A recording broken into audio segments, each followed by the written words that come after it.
गुंडागर्दी नहीं चलेगी।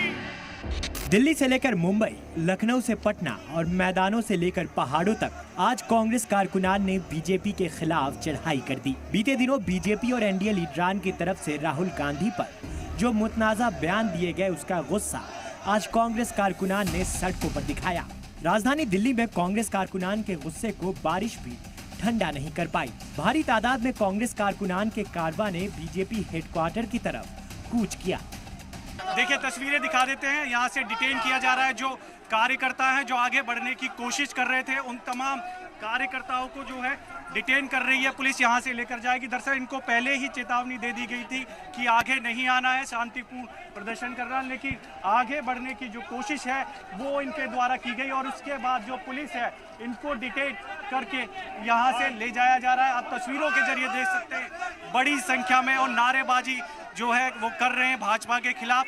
बड़ी संख्या में जो है कार्यकर्ता इकट्ठा हुए हैं और यहाँ से डिटेन करके इनको थाना ले जाया जाएगा।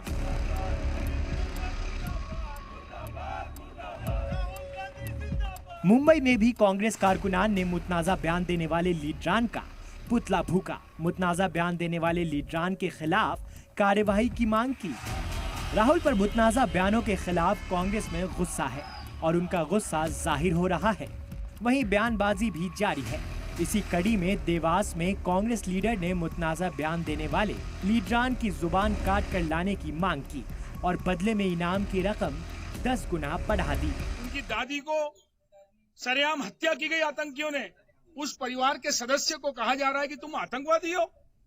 एक बिट्टू जो पंजाब से आते हैं, केवल अपनी राजनीति को चमकाने के लिए कैसे आरोप लगाए जा रहे हैं। एक वो व्यक्ति, एक विधायक शिंदे साहब के शिवसेना गुट का कहता 11 लाख दूंगा। अरे विधायक सुन ले, 1 करोड़ रुपए दूंगा जिस दिन तेरी कोई जबान काट के मेरे पास ला देगा। मुतनाज़ा बयानों की जंग जुबान वर्सेस जुबान पर आ चुकी है। एक तरफ कांग्रेस कारकुनान ने सड़कों पर हल्ला बोल दिया तो कांग्रेस लीडर कार्रवाई के लिए कानूनी रास्ते की तरफ बढ़ चुके हैं। कांग्रेस ने मुतनाज़ा बयान देने वाले 4 लीडरान के खिलाफ शिकायत दर्ज कराई है। कांग्रेस के साथ साथ इंडिया इत्तेहाद की पार्टियों ने भी बीजेपी के खिलाफ मोर्चा खोल दिया।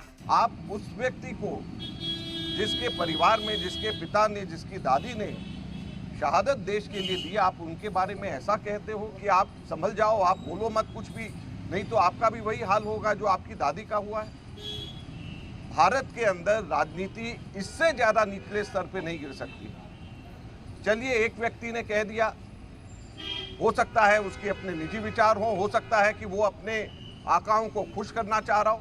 हमें चिंता है और हम कंडेम करते हैं इस बात का, और खास करके ये 2 प्रमुख नेताओं की जो चुप्पी साधे उसके मामले में। लीडर ऑफ अपोजिशन है, उसका नेता प्रतिपक्ष है, जिसको कैबिनेट रैंक है, उसके खिलाफ आपके पार्टी के लोग धमकाते हैं, मारने की कोशिश करते हैं, बात करते हैं और आप चुप बैठते हो।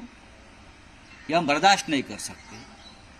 आज भी देश में सिर्फ संविधान नहीं, लोकतंत्र नहीं, तो विपक्ष के जो हमारे जैसे नेता है, राहुल जी जैसे नेता है, उनको जान को खतरा है। वहीं कांग्रेस सदर मल्लिकार्जुन खड़गे ने चिट्ठी लिखकर मुतनाज़ा बयान देने वाले लीडरान के खिलाफ कार्यवाही करने की मांग की है। कांग्रेस के इल्जामात का पलटवार करने खुद मरकजी वजीर रवनीत बिट्टू सामने आए। जब पन्नू और राहुल गांधी, मेरा मतलब टेररिस्ट कहने का ये है भी, जब पन्नू और राहुल गांधी एक दूसरे की बात, एक दूसरे को एंडोर्स कर रहे हैं, एक दूसरे की वाह कर रहे हैं, तो और क्या होगा जी? और उसे क्या कहा जाएगा ये बताओ। भी राहुल जी पन्नू वाली बात बोल रहे हैं, पन्नू जी राहुल वाली बात बोल रहे हैं, तो इसमें फर्क कहां रह जाता है? कांग्रेस से लेकर इंडिया इत्तेहाद ने भले ही एनडीए के खिलाफ जंग छेड़ दी हो, लेकिन बीजेपी इस मुद्दे पर दबाव में आती नहीं दिख रही। दोनों तरफ से मुतनाज़ा बयानबाजी जारी है, यानी आने वाले दिनों में जुबानी जंग और भी गर्म होने वाली है। ब्यूरो रिपोर्ट, सलाम टीवी।